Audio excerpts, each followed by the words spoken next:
इस वीडियो में हम बात करेंगे जिनका भी सिलेक्शन एसएससी CHSL में इंटेलिजेंस ब्यूरो की पोस्ट पर हुआ है, आगे का प्रोसीजर क्या रहने वाला है। बहुत सारे लोगों को मेल आ गया है डॉक्यूमेंट वेरिफिकेशन के लिए, कई सारे सवाल आपके टेलीग्राम पर मिला हुआ है। सारा कुछ मैं इस वीडियो के अंदर कवर कर रहा हूँ और उसके बाद भी अगर आपका कुछ छूट जाए तो आप ट्विटर पे भी या फिर यूट्यूब कमेंट में आप मुझसे पूछ सकते हैं। इससे पहले आपसे रिक्वेस्ट होगी कि चैनल को सब्सक्राइब जरूर कर लीजिएगा।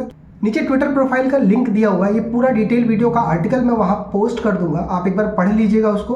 कोई सवाल रह जाता है आपका, बहुत सारे लोगों की बहुत तरह की चीज़ें रहती है। कई लोगों का ये भी रहता है कि सर मैं डिपार्टमेंट में हूँ, क्या मेरे लिए अलग प्रोसीजर है सब, तो सब कुछ उसके अंदर मैं कवर कर दूंगा।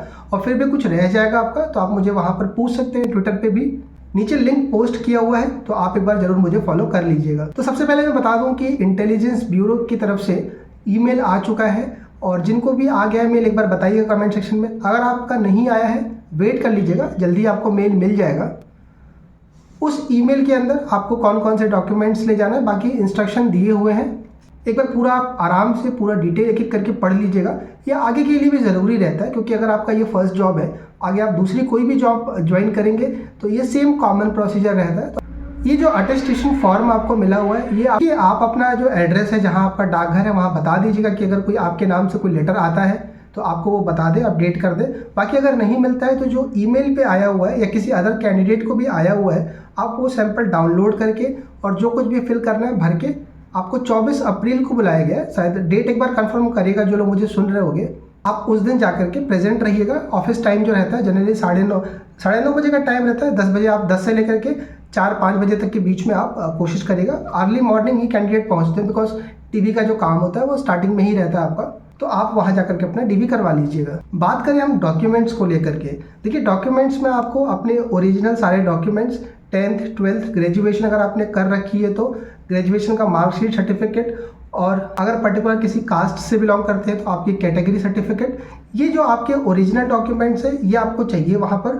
और साथ साथ इसकी 2 सेट बनवा के रख लीजिएगा। देखिए डॉक्यूमेंट्स को लेकर ये कई सारे सवाल रहते हैं, हर एक सवाल को लेकर के, यानी कि जो भी आपकी बारीक से बारीक दिक्कत रहेगी, क्योंकि मैं जो कवर करता हूँ, मैं पिछले 5 सालों से CGL का जो Tier 2 का एग्जाम होता है, मतलब SSC का जो आपका मेंस का एग्जाम होता है, उसके बाद से लेकर के ज्वाइनिंग पोस्ट प्रेफरेंस में बहुत सारे लोगों ने मुझे सुना होगा। पोस्ट प्रेफरेंस गाइडेंस के बाद आपका ज्वाइनिंग, उसके बाद आपके ज्वाइनिंग में बहुत सारी दिक्कतें आती है। अभी पिछले रिसेंट में 2-3 सालों में काफ़ी कुछ दिक्कतें आई है, खासकर डॉक्यूमेंट्स को लेकर के, डिपार्टमेंटल डीवी को लेकर के, क्या कुछ उसका सोल्यूशन रहा है, डॉक्यूमेंट्स में आपके किसी के स्पेस की दिक्कत, ये सब कुछ एक बारीक से बारीक चीज़ें मैंने कवर करी है वीडियोस के अंदर। मैं ट्विटर पोस्ट पर उस वीडियो का लिंक डाल दूंगा, आप पूरा आराम से देख लीजिएगा। फिर भी अगर कोई बात रह जाए आपका, आप पूछ लीजिएगा, मैं आपको वहाँ कमेंट सेक्शन में बता दूंगा। बात करते हैं कैरेक्टर सर्टिफिकेट के लिए। देखिए कैरेक्टर सर्टिफिकेट का जो फॉर्मेट आया है आपका, उसमें आपको गैजेटेड ऑफिसर से करवाना रहता है। अब यहाँ पर बहुत सारे सवाल जो कैंडिडेट नए रहते हैं उनको, कि गैजेटेड ऑफिसर मैं किसी को जानता नहीं हूँ। तो देखिए गैजेटेड ऑफिसर जो रहते हैं, अब ऐसा नहीं कि आप किसी भी सरकारी ऑफिसर के पास जाओगे और कहोगे कि यार आप मेरा बना दीजिए कैरेक्टर सर्टिफिकेट। तो जो भी कैरेक्टर सर्टिफिकेट बनाता है उसको पता रहती है कि उसका पोस्ट गैजेटेड है कि नहीं। जैसे कि SDM हो गया, CGL में पोस्ट आती है आपकी AAO की, assistant audit officer, accountant officer की, तो ये ऑफिसर इंटाइटल्ड रहते हैं कैरेक्टर सर्टिफिकेट बनाने के लिए। गवर्नमेंट स्कूल के जो हेड प्रिंसिपल, हेड मास्टर रहते हैं, पोस्ट ऑफिस का जो हेड मास्टर है वो गैजेटेड पोस्ट होती है। आप सिंपल तहसील में जाकर के कैरेक्टर सर्टिफिकेट वहाँ बनता है, आप ऑनलाइन भी अप्लाई कर सकते हो, आपका बन जाएगा, इसमें परेशान होने की ज़रूरत नहीं है। जनरली वो 1 साल का बना के देते हैं, कुछ लोग 6 महीने या 7 महीने का भी बना कर देते हैं, आप वो बनवा लीजिएगा। लेकिन एक चीज़ जरूर ध्यान रखिएगा कि कैरेक्टर सर्टिफिकेट अगर कोई बना रहा है, कोई भी गैजेटेड ऑफिसर बना रहा है, तो कोई उस पर कोई रिमार्क न डाले।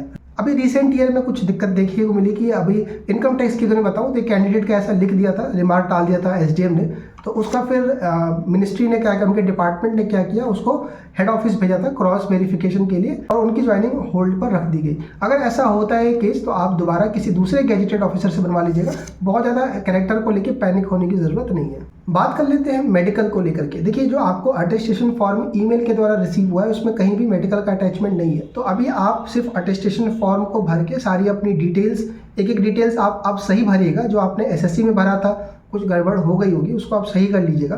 तो ये डिटेल भर के साथ में कैरेक्टर सर्टिफिकेट बनवा करके और सारे ओरिजिनल डॉक्यूमेंट लेके जाएंगे। मेडिकल नहीं है, जब आपका DV वहाँ हो जाएगा और डॉक्यूमेंट वेरिफिकेशन करा के आप आ जाओगे, उसके बाद का जो प्रोसीजर है उसमें भी आपको ज्वाइनिंग लेटर आने से पहले पुलिस वेरिफिकेशन करवाया जाता है। इंटेलिजेंस ब्यूरो हो गया आपका, आर्म्ड फोर्स हेडक्वार्टर हो गया, CBI है, एनआईए है। इनका जो पुलिस वेरिफिकेशन होता है डिटेल होता है। इसमें अगर हम बात करें एनआईए को लेकर के, एएफएचक्यू को और आईबी का, इनका थोड़ा डिटेल में आपका पुलिस वेरिफिकेशन होता है। तो जब आप डीवी करा के आ जाएंगे उसके बाद आपके घर पे मेडिकल वाला फॉर्मेट तब आपको रिसीव होगा। मेडिकल आपको, अगर आप प्रॉपर दिल्ली से हो तो दिल्ली के लिए आपका हॉस्पिटल वो अलॉट कर देते हैं। जनरली आरएमएल में होता है और एक हॉस्पिटल और है, वहाँ 2 जगह पर टेस्ट होते हैं आपके। और बाकी अगर आप किसी दूसरे स्टेट से हैं, यूपी से हैं आप, एमपी से, आप जिस भी स्टेट से होंगे वहाँ के आपका जो जिला अस्पताल होता है, जिस जिले से आप होंगे, बेसिकली जिस डिस्ट्रिक्ट से आप होंगे, उस जिले के जिला अस्पताल से आपको जा करके मेडिकल टेस्ट करवाना पड़ता है। और वहाँ पर कुछ डॉक्टर रिकमेंड करते हैं ये टेस्ट आपको कराना है, और वो सारे टेस्ट आपको करा के वहाँ पर प्रेजेंट करना होगा, तो वो आपका मेडिकल का सर्टिफिकेट बना करके देंगे। टेस्ट सारे नॉर्मल टेस्ट रहते हैं, कोई बहुत ज़्यादा पैनिक, इसको मेडिकल को लेके बहुत कैंडिडेट के मैसेज रहते हैं कि सर मेरे को ये बीमारी, वो प्रॉब्लम, आंखों की दिक्कत है, चेस्ट का, हाथ मेरा उंगली मुड़ा हुआ है। ये जो पोस्ट है इंस्पेक्टर की पोस्ट नहीं है, तो आपको कोई ऐसी फिजिकल रिक्वायरमेंट की ज़रूरत नहीं है कि हाइट, चेस्ट और आंखों की पावर इतनी ज़्यादा चाहिए। तो ऐसे कोई घबराने की ज़रूरत नहीं है, नॉर्मल टेस्ट है, आपका 102 दिन के अंदर बन जाएगा। बात कर लेते हैं हम लोकेशन को लेके कि हेडक्वार्टर आपका दिल्ली है तो क्या अच्छा, डॉक्यूमेंट वेरिफिकेशन आपका दिल्ली में होगा, डीवी आपका दिल्ली में करवाया जाएगा।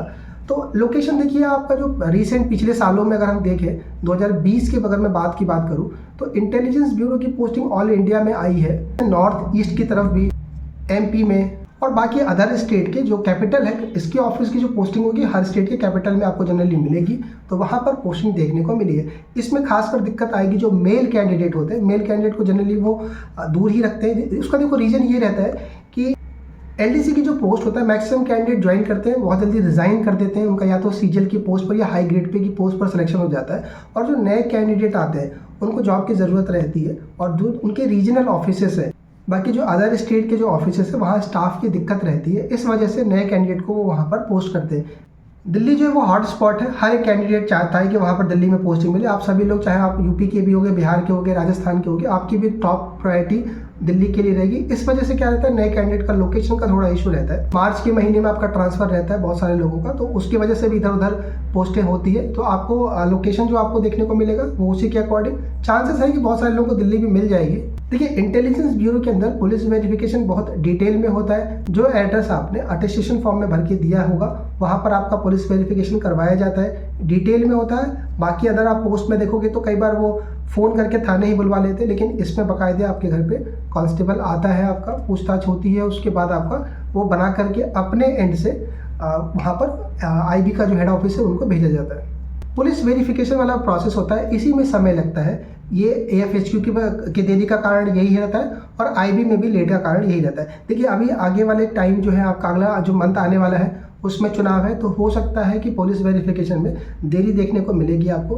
तो ज्वाइनिंग में भी यार हो सकता है कि आपको 2-3 महीने का वेट करना पड़े डॉक्यूमेंट वेरिफिकेशन कराने के बाद। बाकी हर बारी का ज्वाइनिंग लेट का रहता है, आईबी का, आर्म्ड फोर्स हेडक्वार्टर का, इसके पुलिस वेरिफिकेशन में जो डिले रहता है उसकी वजह से। इसमें एक जो प्रॉब्लम है जो मैं बात करूंगा वो फॉरेन वाले को लेकर के कई लोगों का रहता है, खासकर ये सीजीएल में भी बहुत कैंडिडेट परेशान रहते हैं कि आपको जो अटेस्टेशन फॉर्म भरना रहता है उसमें एक रहता है कॉलम, फॉरेन में आपके जो भी रिलेटिव्स हैं उनका आपको डिटेल देना रहता है। तो देखो यहाँ पर ये रहता है कि किसको किसका देना है। हमारे जो चाचा है या फिर हमारे दूर में कोई रिलेटिव में है, ये कोई फॉरेन गया हुआ है या फिर पिछले 5 सालों में कोई फॉरेन विजिट किया है, वो कि यहाँ जो आप डिटेल भरिए वो आपके जो डिपेंडेंट है आप उनको लीजिए। डिपेंडेंट का मतलब हो गया आपके मदर, फादर, भाई, बहन, और आपकी अगर शादी है तो आपकी स्पाउस, वाइफ जो होगी, या आपके जो हस्बैंड उनका, अगर इनमें से कोई लोग भी फॉरेन ट्रिप करे हुए हो उनकी डिटेल आपको वहाँ पर भर के देनी है। बहुत ज़्यादा लोड लेने की, बहुत ज़्यादा पैनिक होने की ज़रूरत नहीं है। जब आप आईबी में जाएंगे सिक्योरिटी का कि प्रोटोकॉल का आप जब ट्रेनिंग करेंगे, इंडक्शन ट्रेनिंग, वहाँ आपको सब चीज़ें समझ में आ जाएगी कि सोशल मीडिया का, बाकी चीज़ों का दूरी बना के रखनी है, कैसे अपनी डिटेल वहाँ हाइड करनी है, ज़्यादा आपको सोशल मीडिया पर एक्टिव नहीं रहना, ये सब चीज़ें वहाँ पर आपको बताई जाएगी। ट्विटर पे जरूर फॉलो कर लीजिएगा, सब्सक्राइब जरूर करके रखिएगा। जो लोग भी एडमिन सुन रहे होंगे इसको अपने ग्रुप में जरूर पोस्ट कर दीजिएगा।